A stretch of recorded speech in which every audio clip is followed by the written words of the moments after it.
Good evening, everyone. This is your evening news recap. Hope all of you guys are having a wonderful day. This is your nightly news podcast on all the news throughout the day that you may have missed, providing you my take as well as someone who aspires to be a politician in the near future.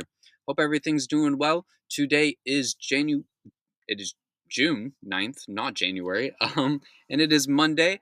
It's been an interesting past few days, that's for sure. We've had protests throughout LA, and just a lot more interesting stuff outside of that.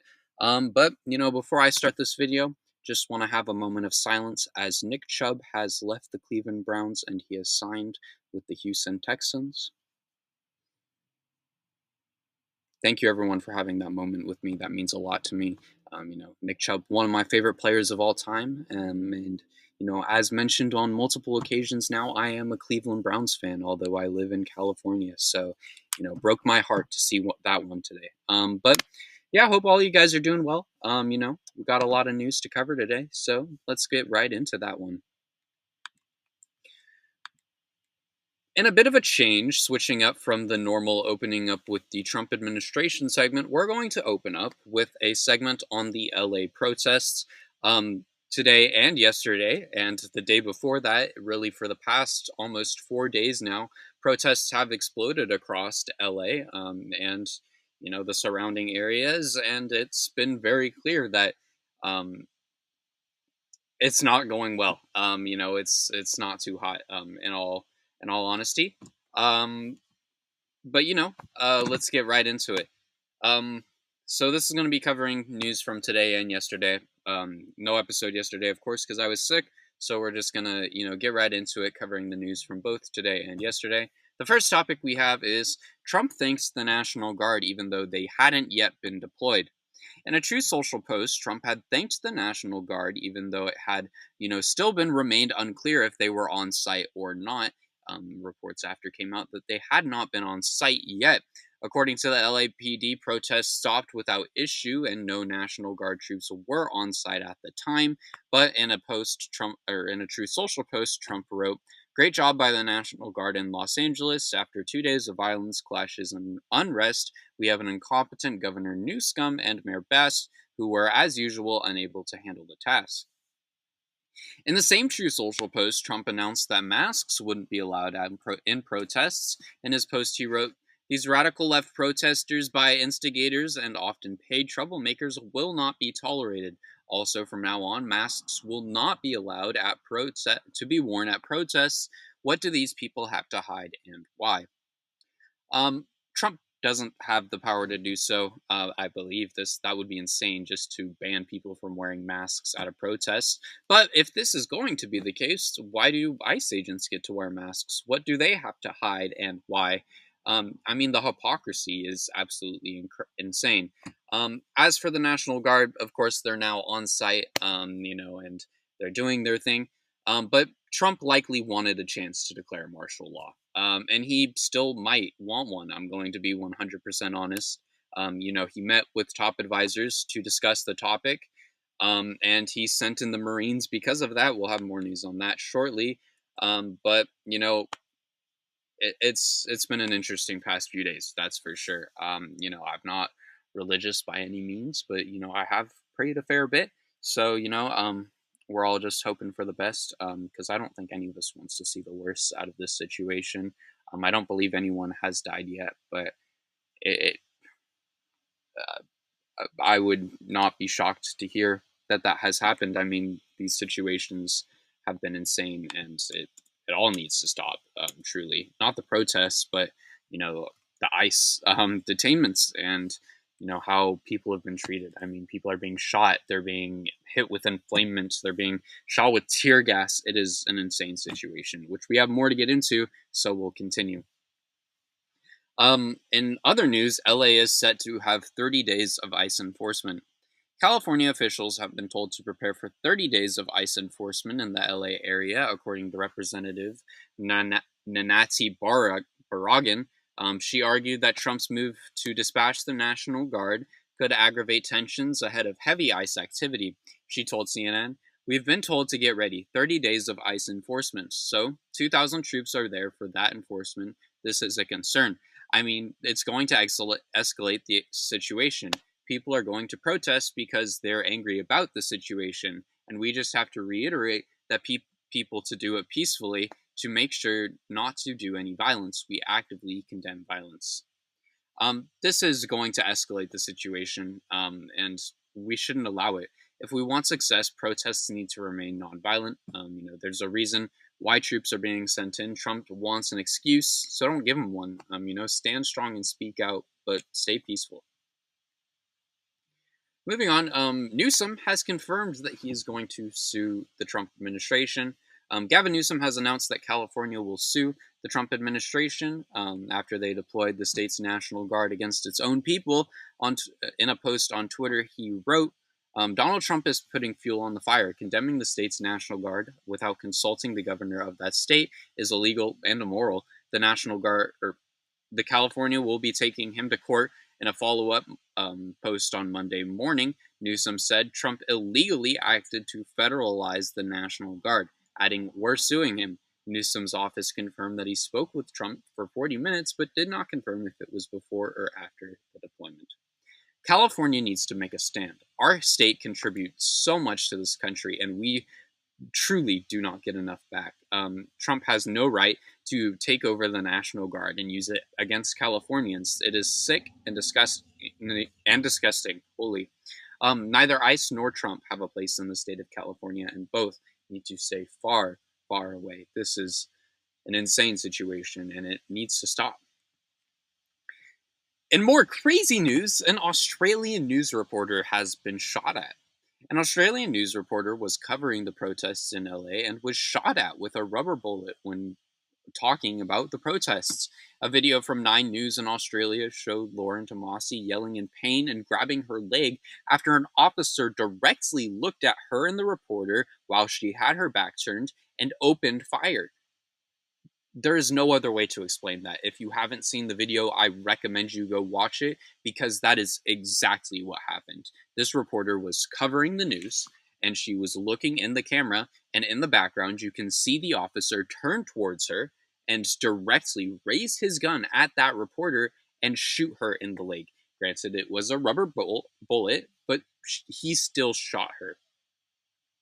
The statement from 9 News read, Lauren Tomasi was struck by a rubber bullet. Lauren and her camera operator are safe and will continue their essential work in covering these events. This incident serves as a stark reminder of the inherent dangers that journalists can face while reporting on the front lines of protests, underscoring the importance of their role in providing vital information. This video is insane. I mean, the officer looked straight at her and shot her. There is no other way you can put that. The officer opened fire on a journalist.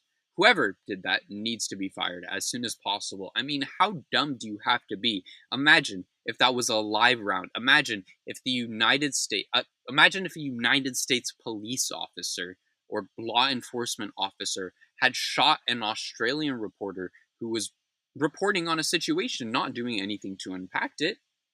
Imagine the reaction from the international community. Imagine how other countries would react. Imagine how Australia would react. In so many other times have wars been started just because one person in another country has been shot. Just because of one person. Can you imagine what could have happened if that was a live round? Could you imagine the possible war that could have happened if that was a live round? We would have shot an Australian citizen on American territory. My apologies.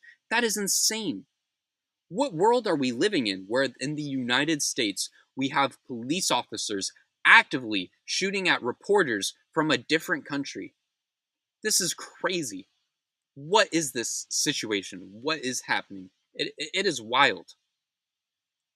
Moving into the Trump administration segment, Marines have been mobilized to go into LA. More than 700 Marines based in California have been mobilized to respond to the protests in LA, joining thousands of National Guard members on the scene. The deployment of a full Marine battalion is a huge escalation of Trump's military use and handling of the situation. The Marines activated are the 2nd Battalion, 7th Marines, 1st Marine Division, according to the U.S. Northern Command. The activization is an intent to provide the Task Force 51 with adequate numbers and forces to provide continuous coverage of the area in support of the lead federal agency, Northcom said in their statement. This is insane escalation. I mean, what is going on? These protests were peaceful, for the most part, until Trump came in and made it worse. Our own people are being attacked. In what world is that okay? We are lucky nobody's died yet. I mean, I'm worried somebody might.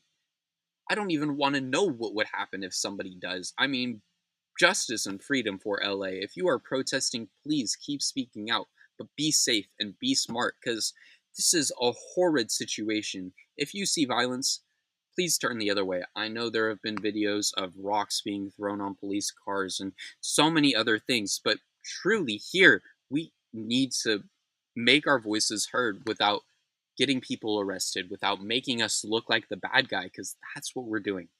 It's unfortunate, but it's true. It's making us look like the bad guy.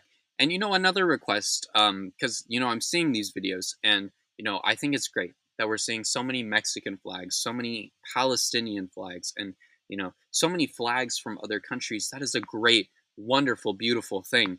But we need to have more American flags at these protests. And I know the American flag isn't like looked on so brightly now, and it's more of looked at as a conservative thing, and a right wing MAGA thing. But we need to change that. For years, the American flag was a symbol for freedom, for justice, for opportunity. That's what we need to take it back to be. Please, please, we are Americans. Please go out, get an American flag, take it to your protests, wave that thing high and proud. Show MAGA, show Trump that these are Americans being attacked, not just someone from Mexico. We're allowing them to, fill that representation that it's immigrants protesting because we're not holding American flags. We're not showing that we, the American people, are being attacked in these protests. So please, if you're going out and protesting, pick up an American flag, take it with you, bring that pride with you that it is to be an American, because that is what we need. We need to show people that not only is it the American people taking a stand, but it is the American people who are being attacked in LA right now, and that is not something we can allow. Moving on to some more lighthearted news, if you will. Trump tripped walking up the stairs of Air Force One. A video has gone viral of Trump where he tripped climbing the stairs of Air Force One. After speaking to reporters in New Jersey on June 8th, Trump boarded the plane on his way to Camp David with Secretary Marco Rubio. Trump famously used a clip of I can't speak. Trump has famously used a clip of Biden going up the same steps and tripping to make fun of and put the former president down in an attempt to paint him as unfit to serve for another 4 years. But now, Trump has dealt with essentially the same thing. He has tripped up those same stairs. I mean, if MAGA got to spend all this time ripping on Biden for tripping, I'm going to rip on Trump. I mean, look at him. He's clearly so unfit for office, He can't even walk upstairs. But, on a more serious note, I mean, people trip, and the fact that they used it against Biden for so long that he tripped once, it's childish. It's dumb. And two can play at that game, but, I'm going to be real. I don't want to be that childish and dumb person that MAGA was for the past 4 years. I really don't think any of us do, but, he fell. Whatever. Big whoop. Move on. We got bigger things going on in LA. Like, make our voices heard. What fucking ever. Trump fell down. Yeah, sure, it's funny. But, that man's a horrible man. I hope he falls more. Good, he fell. We got to stand up for our people. We got to keep speaking out for the people that we are, for the American people. Stand up for who you are. Stand up for those around you. Trump's a bad man. We always knew he was going to be a bad man. We always knew how this was going to play out when he ended up in office. So yeah, it was funny. Yeah, we're going to laugh at it. Yeah, we're going to cheer about it a little bit. But let's be real. We are the American people. And we are better than those MAGA scum that shat on Biden for no reason. So, rather than being just like them, how about we, be better than them? Show, who we are as the American people. Show that there is still some faith, there is still some hope in there, because we're better. We are. We truly are. This country is better than where it is right now. And if the administration isn't going to show that, we can. We can do it gratefully, truly. Moving on into our other news segment, we have some unfortunate news. As the first topic we have is a Colombian president candidate has been shot. Colombian senator and presidential candidate Miguel Turbe, if I pronounced that bad, I'm horribly sorry. Was shot 3 times during a campaign event in Bogota on Saturday. The 39-year-old senator was attacked while addressing his supporters in a park. Police would arrest a 15-year-old suspect, according to local media. Paramedics said Uribe was shot in the knee and twice in the head, and according to AP, he is undergoing neurosurgical peripheral vascular procedure. Colombia's Minister of National Defense has offered 3 billion pesos as a reward in additional compensation for offering additional and complementary information on the suspect and the situation. This video was crazy to watch. I didn't even think he'd have a chance to survive. I will be completely honest, watching that video, I mean, they shot him directly in the head. Hopefully he does. I'm not too sure about his policies or what he was running on, but if the CIA thinks he's a bad guy, if the current CIA thinks that he's a bad guy, I say let him cook, let him do what he has to do. I wish Mr. Uribe a swift and healthy recovery. I hope he's able to get back on his day-to-day campaign. Because I mean, if he's getting shot, he's got to be doing something right. Especially in Colombia. I mean, I believe he was from the Colombia's Democratic Party as well. I mean, what's going on there? That is such an odd thing. I don't know much about Colombian politics, but what's going on there? In other news, Kamala Harris has spoken out against Trump. In a new statement on Twitter, calling out the Trump administration for their actions in LA, Kamala Harris has condemned it. In her statement, she wrote, "Los Angeles is my home, and like so many Americans, I am appalled at what we are witnessing in the streets of our city. Deploying the National Guard is dangerous escalation meant to provoke chaos. In addition to the recent ICE raids in Southern California and across our nation, it is part of the Trump administration's cruel and calculated agenda to spread panic and diversion." She went on to say, "This administration's actions are not about public safety. They are about stoking fear of community, demanding dignity and due process. Protests is a powerful tool, essential in the fight for justice. And as the LAPD, mayor, and governor have noted, demonstrations in defense of our immigration neighbors have been overwhelmingly peaceful." Oh, what could have been. I mean, she is such a powerful speaker. This is a little bit off topic for the situation, but, I'm just going to say the same thing I always say when Kamala Harris speaks out of how she's a great speaker, and, I wish she was president, and that is my Roman Empire that never came to be. But, moving on, this is off topic, but have you guys seen the reports on the evidence that she won the election? I thought about reporting on it, but decided against it, as not enough sources have really reported on it. But, what are your guys' thoughts on that? I didn't know if I should write an article or not, because, there's so little information, and I didn't want to bring possibly fake news out. But, I really do hope that's true. Get her in office. Come on. I mean,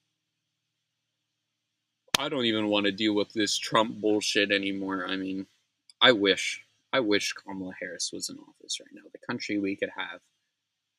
I would be so stress-free. I really would. I really would. But, let me know if you guys are interested in that, because I don't want to report on something that might be fake news. But if you guys are interested in, the evidence that is there, or the evidence that, might be there, let me know. Drop a comment down below, and I'll write an article on it, providing all the information that I'm able to find. Moving on, there has been a new bill announced that criminalizes identifying ICE agents. U.S. Senator Marsha Blackburn, a Republican from Tennessee, has introduced legislation making it illegal to dox federal law enforcement officials. Blackburn announced she had filed the Protecting Law Enforcement from Doxing Act on June 4th. She explicitly named Nashville Mayor Freddie O'Connell as impetus, as his office recently published a spreadsheet detailing the city department's communications with federal agents. Blackburn said in a news release announcing the bill, "My Protecting Law Enforcement from Doxing Act would make this illegal and hold Blue City mayors accountable for obstructing enforcement of our immigration laws by putting law enforcement officers in harm's way." Remember when Republicans were all pissed about having to wear masks during COVID? Now they want to wear the mask. Who educated these people on the Nuremberg trials? I mean, they definitely know what they're doing if they want to cover their masks. Unmask these agents. I mean, why should protesters have to be unmasked if ICE agents don't have to be unmasked? Where's that fair? The protesters are paying your salary. We're all paying your salary. I think I should have full rights to know who you are if I pay your salary. You are my employee. You are a public servant, for that matter. I mean, if I want to see your face, by golly, I should be able to see your face. Nothing should be preventing me from doing so. And if I, as a citizen, want to cover my face, I should have the full right to do so. But you do not have that opportunity because you, my good sir or ma'am, are a public servant. You are working for the public. And you must, and I mean must, not be covering your face because they pay your salary and they should have every right to know who you are. Moving on to the final topic today, we have as Israel has intercepted Greta Thunberg's aid ship to Gaza. An aid boat carrying supplies to the Gaza Strip with Greta Thunberg and other advocates has been intercepted by Israeli forces after Israel's defense ministry vowed to prevent the ship from reaching Gaza. In a statement from the Freedom Flotilla Coalition, which organized to deliver humanitarian aid to Gaza and protest Israel's blockade, in a statement they said, the ship was unlawfully boarded, its unarmed civilian crew abducted, and its life-saving cargo including baby formula, food, medical supplies, and other things, were confiscated. Thunberg and 12 other activists aboard the boat that departed from Sicily on June 1st are reportedly going to be sent to their home countries. Israel is committing genocide in the Gaza Strip, with while actively preventing humanitarian aid from getting into the Strip. They are killing thousands of people and preventing those people from dying, from getting a chance to survive. That is gross. That is disgusting. It's inhumane. The activists reportedly will be sent to their home countries, but I hope it doesn't stop them from fighting back. I mean, free Palestine and stop Israel from killing innocent people. It's not okay. I've said time and time again, I have problems with Israel, and I will shit on Israel as much as I want to because that government kills so many people. I have no problem with Jewish people. I have no problem with, whatever religion you choose to support as an individual. But this is not okay. The actions of the Israeli government are not okay, and they need to stop. It's sick, it's disgusting, and it's inhumane. With that being said, thank you everyone for checking this one out. Hope all of you guys enjoyed. A bit of a longer one today, but that's kind of just how it goes through these ones, especially when we have news from the previous day. But hopefully you guys don't all mind. If you're on YouTube, please consider subscribing. We're on our way to 500 subscribers. I'd love to hit that by the end of the summer. If that's somewhat even remotely possible. But if not, please, like, comment, drop a subscription. And if you're not on YouTube, if you're on Substack, please consider pledging your support. All funds go to me. I'm going to college shortly, so all funds will help me pay for food, clothing, all those kinds of things. But if not, You can always subscribe for free. I truly do appreciate all forms of support. It means the world to me. I wouldn't be doing this content if it wasn't for you guys, of course. But yeah, with that being said, thank you all so much for watching this one, and I will see you all in tomorrow's episode. Later.